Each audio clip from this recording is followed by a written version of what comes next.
Good morning students.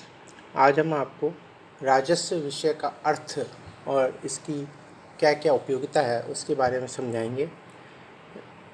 राजस्व को हम लोक वित्त के नाम से भी जानते हैं। राजस्व का यदि हम संधि विच्छेद करते हैं तो राजन प्लस स्व, जिसका अर्थ होता है राजा का धन। राजा धन कहाँ से और किस प्रकार लाता है और उस धन को कैसे व्यय करता है। जब प्राचीन समय था तो राजा ही लोक कल्याण के कार्य करते थे और राजा ही कर के रूप में पैसे को संग्रहित करते थे, इसलिए इसे राजस्व के नाम से जाना जाने लगा। जैसे जैसे विकास हुआ, सरकारें आई, उन्होंने इसका नाम बदल करके फिर लोक वित्त के नाम से इसको कहने लगे, या पब्लिक फाइनेंस। की लोक का मतलब होता है जनता, या इसे हम सार्वजनिक वित्त भी कहते हैं कि सरकारें आ गई और सरकार भी जनता के कल्याण के लिए जो पैसा संग्रहित करती है वह करों के रूप में करती है और वही पैसा वापस क्या है वो जनता के ऊपर खर्च करती है।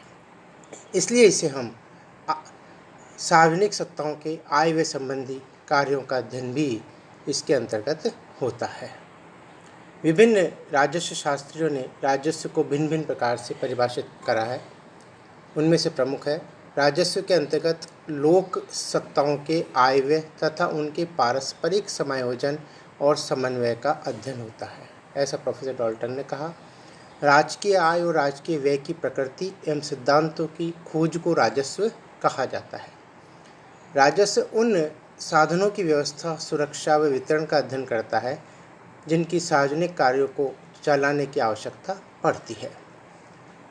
ये जो परिभाषाएं हैं, डॉल्टन की है, स्मिथ की है, लुट्स की है, ये सभी हमें इस पर अंकित करती है कि जो सरकारी आय व्यय है वो किस प्रकार से जनता पे खर्च करा जाए जिससे अधिकतम लोक कल्याण हो सके। इसके अंतर्गत वित्तीय प्रशासन है, लेखा परीक्षण होता है, वित्तीय नियंत्रण को सम्मिलित करते हैं, कर प्रणाली कैसी बनाई जाए, व्यय के साधन कैसे हो, ऋण की व्यवस्था कैसे करी जाए तथा इन क्रियाओं से संबंधित सभी जो समस्याएं आती हैं उन सब का अध्ययन इसे राजस्व के अंतर्गत होता है, या लोक वित्त के नाम से जानते हैं, या इसे हम सार्वजनिक वित्त के नाम से जानते हैं। इसलिए आप देखिए कि राजस्व का क्षेत्र बहुत अधिक विस्तृत हो गया। कोई भी सरकार वह अच्छी मानी जाती है जो जनता का अधिकतम कल्याण कर सके, और अधिकतम कल्याण जब भी संभव हो जब सरकार के इनकम सोर्सेज हो और वह इनकम को, वह उस आय को जनता पे वापस इस प्रकार से खर्च करे कि उसे अधिकतम लाभ की पूर्ति हो सके। इसी उद्देश्य को पूर्ण करने के लिए राजस्व विज्ञान में इसके क्षेत्रों को विभिन्न भागों में बांटा गया है। सार्वजनिक व्यय, सार्वजनिक आय, सार्वजनिक ऋण, वित्तीय प्रशासन और लास्ट है आर्थिक संतुलन। सार्वजनिक व्यय का मतलब आप जानते हैं, सार्वजनिक मतलब सब पर जो व्यय हो रहा है, सब जनता पर जो व्यय हो रहा है, किन किन मदों पर व्यय करना आवश्यक है, यह व्यय कौन से सिद्धांतों के अनुसार होगा, इन व्ययों का राष्ट्रीय अर्थव्यवस्था पर क्या प्रभाव पड़ता है, इससे संबंधित क्या क्या कठिनाइयाँ आती है, और ये सभी व्यय इस प्रकार से हम करें कि जिससे कम से कम खर्चे में अधिकतम लाभ जनता को प्राप्त हो सके। इस बात का अध्ययन इसके अंतर्गत होता है। फिर है सार्वजनिक आय। सरकार को आय अनेक स्रोतों से प्राप्त होती है, जैसे कर है, शुल्क है, कीमत है, विशेष कर निर्धारण है, अर्थदंड है, उपहार है, सार्वजनिक संपत्ति से मिलने वाला लाभ है। आय के स्रोतों में मुख्य स्थान करों का होता है। अतः इसमें विशेष रूप से कर पद्धतियों, करारोपण तथा कर भार का अध्ययन भी होता है। अगला पॉइंट है सार्वजनिक ऋण। कभी कभी सरकार लोक कल्याण के कार्य करने के लिए ऋण का सहारा भी लेती है। जब सरकार के पास अपने कर्तव्यों की पूर्ति के लिए आय के उपयुक्त स्रोत नहीं दिखते हैं तो सरकार आंतरिक ऋण और बाहरी साधनों से ऋण लेना आवश्यक होता है।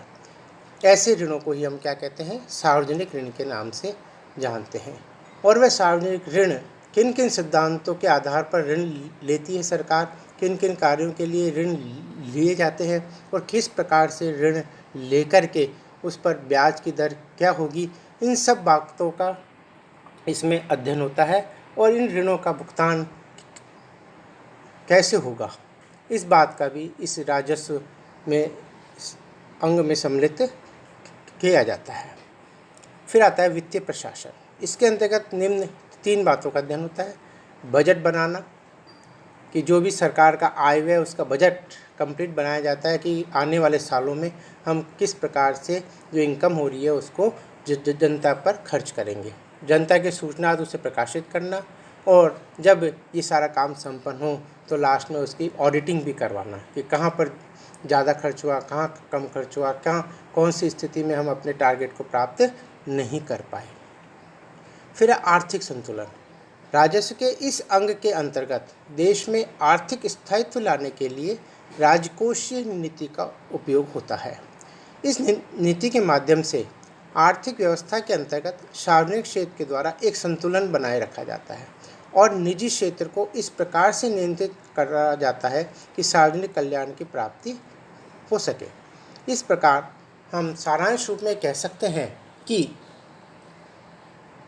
राजस्व के उपरोक्त जो 5 भाग है वह एक दूसरे से संबंधित है और इन 5 अंगों के परस्पर सामंजस्य पर ही समाज का अधिकतम कल्याण निर्धारित होता है, चाहे सार्वजनिक व्यय हो, सार्वजनिक आय, सार्वजनिक ऋण, वित्तीय प्रशासन, आर्थिक संतुलन।